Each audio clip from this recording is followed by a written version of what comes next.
नमस्कार दोस्तों, स्वागत है आपका मेरे चैनल कॉमिक्स लाइफ में। शुरू करते हैं राज कॉमिक्स की एक और मज़ेदार कॉमिक्स, अक्ल की करामात। अक्ल की करामात। कथा राजा, कला त्रिशूल कॉमिक अवार्ड, संपादक मनीष चंद्रगुप्त। बहुत समय पहले की बात है। उस समय मगध में राजा नंद का राज्य था। राजा नंद बहुत पराक्रमी राजा था। वह अभिमानी भी बहुत था। उसका राज्य बहुत दूर दूर तक फैला था।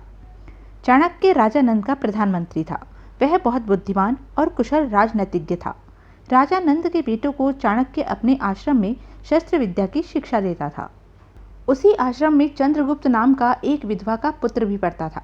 राजा नंद के बेटे उसका बहुत अपमान करते थे। अरे देखो, यह भी शस्त्र विद्या सीखकर राजकुमार बनना चाहता है। हा हा हा हा।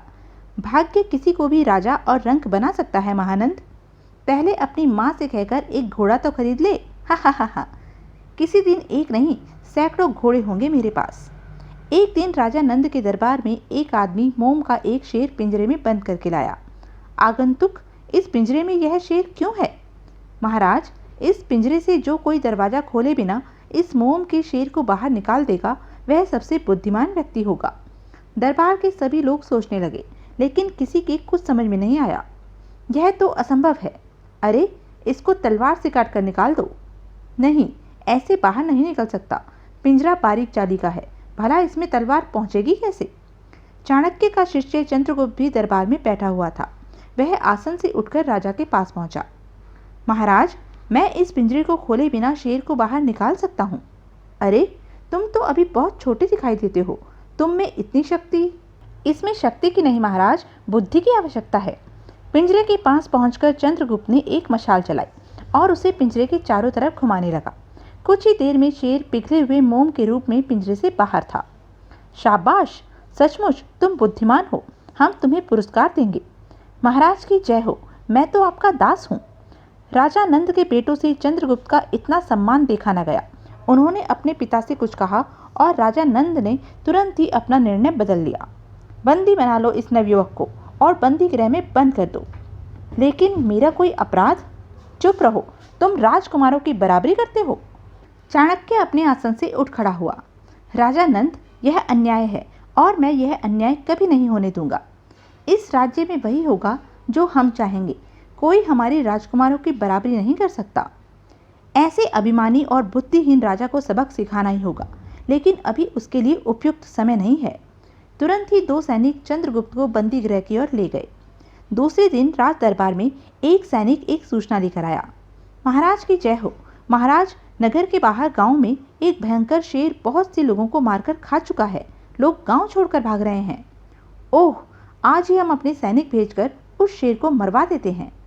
सेनापति वीर सिंह, कुछ सैनिकों को भेजकर उस दुष्ट शेर को मारकर लोगों को भय से मुक्त किया जाए। जो आज्ञा महाराज, मैं स्वयं ही इस शेर को मारने के लिए जाता हूँ। अगले दिन प्रातः ही कुछ सैनिकों के साथ सेनापति ने जंगल की तरफ प्रस्थान किया। जंगल में पहुंचकर शेर की तलाश में सुबह से शाम हो गई, लेकिन अरे, यहाँ शेर तो क्या, उसकी परछाई भी नहीं दिखाई दे रही। लगता है सरकार, आपको दूर से देखकर ही वह डरकर भाग गया होगा। हाँ हाँ, ऐसा ही हुआ होगा। आखिर हम जैसे बहादुरों के सामने वह शेर का बच्चा, लेकिन हम उसका शिकार करके ही लौटेंगे। कुछ सैनिक उधर जाओ, कुछ इधर, और हम वहां जाकर उसे खोजते हैं। सेनापति अकेला ही कुछ दूर निकला था कि तभी झाड़ियों में छिपे शेर ने हमला कर दिया। अरे, बचाओ बचाओ, शेर आ गया। कुछ सैनिक वहां दौड़ते हुए आए, मगर तब तक शेर भाग निकला। अरे, शेर ने सेनापति जी को घायल कर दिया। अरे, यह तो बेहोश हो गए।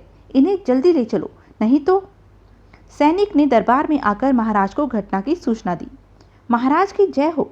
उस भयंकर शेर ने सेनापति को घायल कर दिया। अरे, तुम एक शेर को नहीं मार सके। दूर हो जाओ मेरी आंखों के सामने से।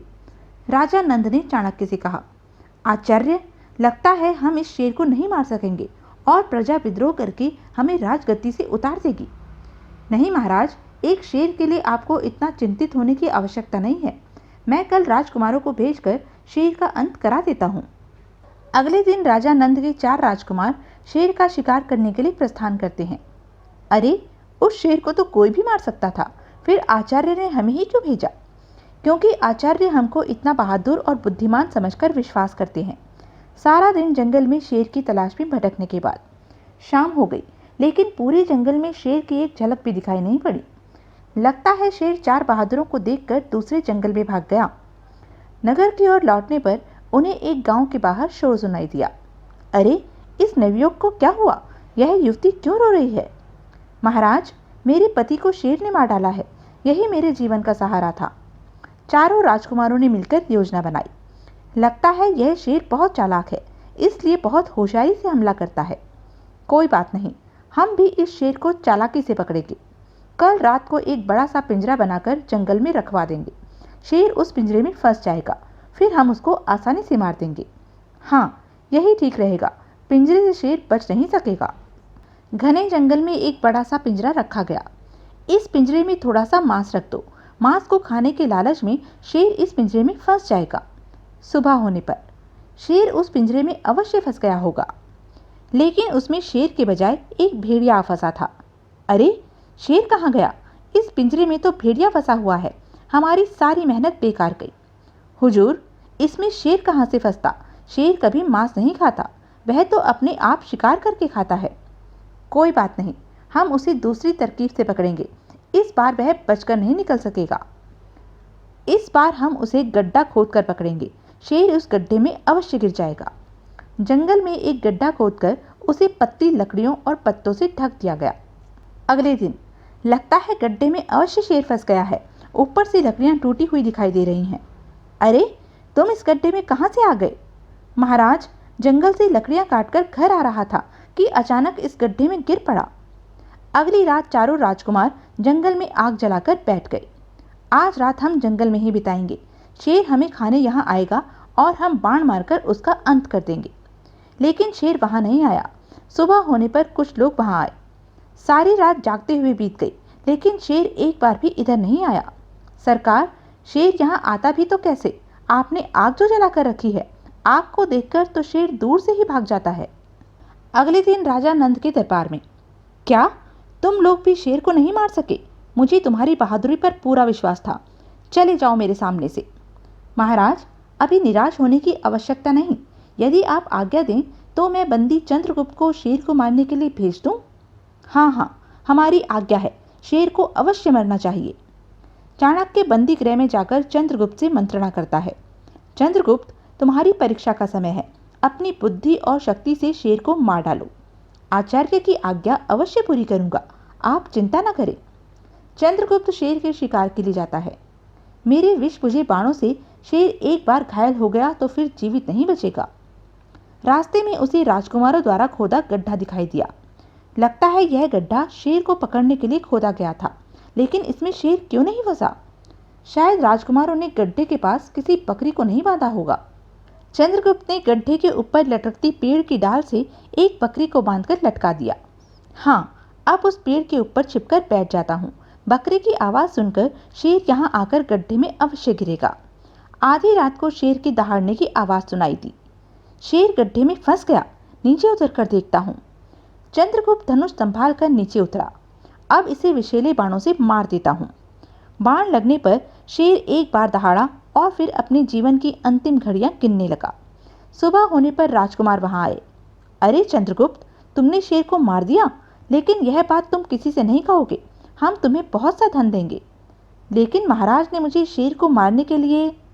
तुम्हें वही करना होगा जो हम कहते हैं, नहीं तो राज्य से निकलवा देंगे। राजकुमार स्वयं मरे हुए शेर को दरबार में ले आए। महाराज की जय हो, हम इस नरभक्षी शेर को मारकर लाए हैं। शाबाश, तुम बहुत बहादुर और बुद्धिमान हो। तुम्हें बहुत पुरस्कार दिया जाएगा। महाराज, आप हमें पुरस्कार देना ही चाहते हैं तो इस शेर को ही दे दीजिए। हम इसका मांस खाकर शेर की तरह बनना चाहते हैं। तुम इस शेर को ले जा सकते हो। शाम को राजा नंद और राजकुमार भोजन करने के लिए बैठे ही थे कि ठहरो महाराज, इस शेर का मांस नहीं खाएं। इस शेर को मैंने विषैले बाण से मारा है। इसका विषैला मांस खाने से। यह तुम क्या कह रहे हो चंद्रगुप्त? क्या शेर को तुमने मारा है? हाँ महाराज, अभी किसी कुत्ते को खिलाकर आप इस मांस की परीक्षा कर सकते हैं।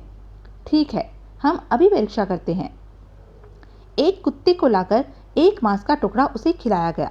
मांस का टुकड़ा खाते ही कुत्ते की जीवन लीला वहीं समाप्त हो गई। अरे, कुत्ता तो मर गया। चंद्रगुप्त, हम तुम्हें मुक्त करते हैं। तुमने हमें मरने से बचा लिया। मैं ना कहता था महाराज, शक्ति से बुद्धि अधिक महत्वपूर्ण होती है। तुमने ठीक कहा था चंद्रगुप्त, हम तुम्हारी बुद्धिमत्ता की सचमुच प्रशंसा करते हैं। तो यह थी राज कॉमिक्स की एक मज़ेदार कॉमिक्स। ऐसी ही मज़ेदार कॉमिक्स के लिए बने रहें मेरे साथ, और हाँ, मेरे चैनल को लाइक, शेयर और सब्सक्राइब करना ना भूलें। धन्यवाद।